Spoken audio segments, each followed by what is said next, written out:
এত টাকা, এতগুলা টাকা হ্যাঁ পকেটে পড়ে গেল গা, হ্যাঁ তো আলাপই পেলো না। টাকা রুড়ে বাইরে দিয়ে দি। হ্যালো ভাইয়া, আপনার টাকা পড়ে গেছে মনে হয় পকেট থেকে এই মাত্রই। টাকা পড়ছে পকেট থেকে? বাহ, খুব ভালো তো। টাকাটা তো পকেট থেকে পড়ছে আমি দেখিও নাই। তুমি তো চাইলে নিয়ে যেতে পারতা। তোমার ভিতরে তো লোভ নেই, সৎ ছেলে। নাম কি তোমার? আমার নাম ইমরান হোসেন। ইমরান? জি স্যার। বস আমার পরিচিত, গ্রাম থেকে আজকেই আসছে। ও বেকার, ওর একটা চাকরি দরকার। আমাদের এখানেও তো একজন লোক দরকার, ইমার্জেন্সি। বিল্লাল, তুমি এক কাজ করো, ওকে রাইখা দিই নাকি? জি বস, আমি সব ধরনের কাজ করতে পারবো। এই চাকরিটা হইলো আমার অনেক ভালো হইলো বস। সমস্যা নাই, তুমি আজকে থেকেই এই দেখাশোনার দায়িত্বটা পালন করো। জি বস। থাকো। আসসালামু আলাইকুম। ওয়ালাইকুম আসসালাম। বস একটা কথা শুনেন, ও আমার পরিচিত ঠিক আছে, গ্রাম থেকে আসছে। পরে কি প্রথম অবস্থায় এরকম একটা শোরুমে চাকরি দেওয়া আমাদের ঠিক হইবে? বস আমার মনে হয় কি চিন্তা ভাবনা কইরা যাচাই বাছাই কইরা আমাদের রাখা দরকার। না, অত যাচাইয়ের তো কিছু নাই। একটু আগে ওই 2 লাখ টাকা আমার পকেট থেকে পড়ে গেল, ও দেখাও নিল না। টাকার লোভ যেহেতু ওর ভিতরে নাই, আমার মনে হয় কিছু হবে না, রাইখা দিই। ঠিক আছে বস।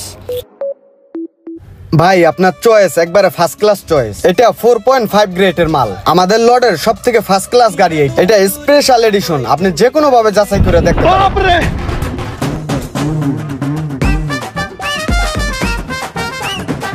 ঠিক আছে, আমি দেখলাম তো সবকিছু, পরে জানাবো না, সমস্যা নেই। থাকো, হ্যাঁ জানাবো না। বুঝতে পারছেন স্যার? স্যার, গাড়ির ফ্যাসিলিটি সম্বন্ধে আপনি তো অবগত হইলেন। এখন কি আপনার গাড়িটা পছন্দ হয়েছে, এটাই কি কনফার্ম করব? হ্যাঁ ঠিক আছে, এটাই কনফার্ম করেন। জি স্যার, তাহলে অফিসে চলেন আমরা কথা বলি।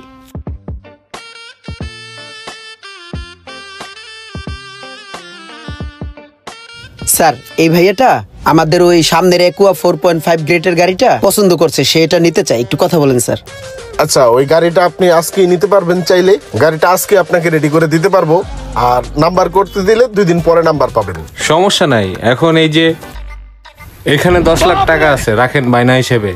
টুকটাক যা আছে আপনি একটু চেক দিয়ে রাখেন, বাকি টাকাটা 2 দিন পরে দিব, গাড়িটা তখনই নিব। ঠিক আছে, সমস্যা নেই। আল্লাহ হাফেজ, ভালো থাকবেন। আসসালামু আলাইকুম স্যার। বেলাল, কি করো? এদিকে আসো। তুমি কাজের বেলায় তো থাকো না, কথার বেলায় তো অনেক পারো। দেখছো, তুমি তো ওই গাড়িটা বিক্রি করতে পারো নাই। ইমরান দেখছো, গাড়ির বায়না সহ নিয়ে ফেলছে। ওই চাকাটা হাওয়া দিয়ে লইস মনোযোগী হও বস। একুয়াটা রেডি করতে বলে দিছি। টুকটাক হালকা পাতলা যা টাচাপ আছে ওই করে লইব, ঠিক আছে? আর ওই কালো গাড়িটার পার্টিটায় ফোন দিছিল, হ্যাঁ কিন্তু আসতেছে। চা পানির ব্যবস্থা করে লাই, ঠিক আছে? আর ওই বেলাল শুনো, ওই যে ওই গাড়িটার হাওয়াটা একটু কম আছে, ওটা একটু খেয়াল রাখো। আর ময়লাও আছে, ঠিক আছে? ওগুলো পরিষ্কার করো। স্যার, আমি চা পানির ব্যবস্থা করি। ইমরান, জি বস। এই যে 1 লক্ষ টাকা ওই ব্রিজের ওইখানে একজনকে দিয়ে আসতে হবে। শিওর। আমি তোমাকে হোয়াটসঅ্যাপে নাম্বার দিয়ে রাখতেছি, আর এই টাকাটা তুমি রাখো, চা খাও। হ্যাঁ জি স্যার। আবার বিল্লাল রে বললো না। না স্যার, বলবো না, ঠিক আছে? আসি, আসসালামু আলাইকুম। বস ওরে দিয়া যে এই যে বড় বড় লেনদেন গুলা করতেছেন, এগুলা কি ঠিক হইতেছে? কেন আমি আগে করতাম না? আমারও তো কইতে পারতেন, আমি গিয়া লেনদেনটা করে আসতাম। অতিভক্ত কিন্তু চোরের লক্ষণ। হুট করে যে একটা লোকরে এত বিশ্বাস করতেছেন, একটু সাবধানে থাকেন। আমাকে বলো তুমি সাবধানে থাকতে। বিল্লাল, তুমি আমাকে চেনো না? তোমার একদিন আগে হইলেও আমি কিন্তু এই দুনিয়াতে আসছি নাকি? তোমার চাইতে কোনো কিছু আমি কম বুঝি না। একটা মানুষকে চেনার জন্য কি কি দরকার সেটা আমি খুব ভালো করেই জানি। এমনকি আমি তাদের চোখের দিকে তাকাইলেই বলতে পারি। ঠিক আছে, মানুষের পিছনে লাগা বন্ধ করে দাও। তুমি তোমার কাজ ঠিক মতো করো, ঠিক আছে? নিজের চরকায় নিজে তেল দাও। যাও, মানুষের পিছনে লাগে থেকে সময় নষ্ট না কইরা সময়টা কাজে লাগাও। কাজ করো, লাভ হইব।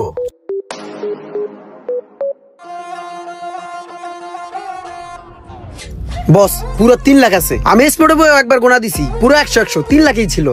বস, কাস্টমারটা একটু শেষরা ছিল, বহুত কষ্ট করে 3 লাখই বাইর করছি, লইয়াই আইছি। আচ্ছা ঠিক আছে, সমস্যা নাই। তুমি এক কাজ করো, তুমি এই 1000 টাকা রাখো, তুমি কষ্ট করছো, এটা দিয়ে কিছু কেনাকাটা করো। হ্যাঁ জি বস, একটা কোট কিনালাম হপায়।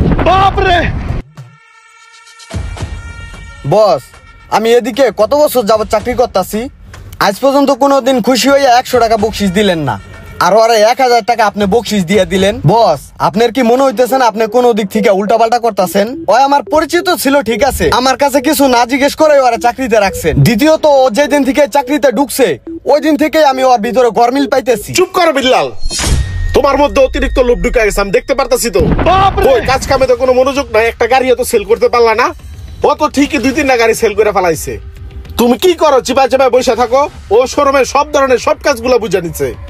তুমি তো একটা কাজও নিজের আগ্রহ তো করো না। ও দেখছো সব কাজগুলো করে, শুধু কথার বেলা পাকনামি করো। তোমার একবার আমি না করছি না যে মানুষের পিছে লাগা বাদ দাও, নিজের কাজ নিজে করবা, নিজের কাজ নিজে মনোযোগ দিয়া করবা। বেরো ওই জায়গা থেকে, ফাউল পোলা পাইন।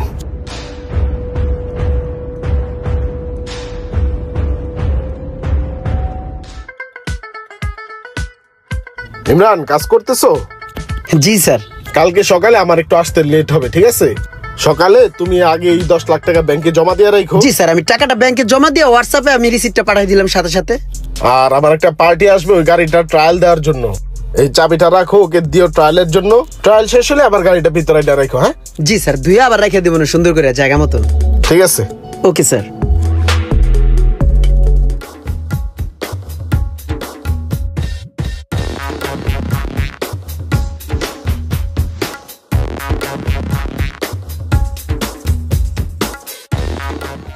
মানুষের উপরে এক, ভিতরে আরেক।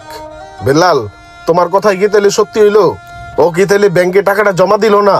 গাড়ি আর ওই টাকা নিয়ে কি ও ভাগলো? তোমার কথাই ঠিক ছিলাম, বিশ্বাস করে ধরা খাইছি।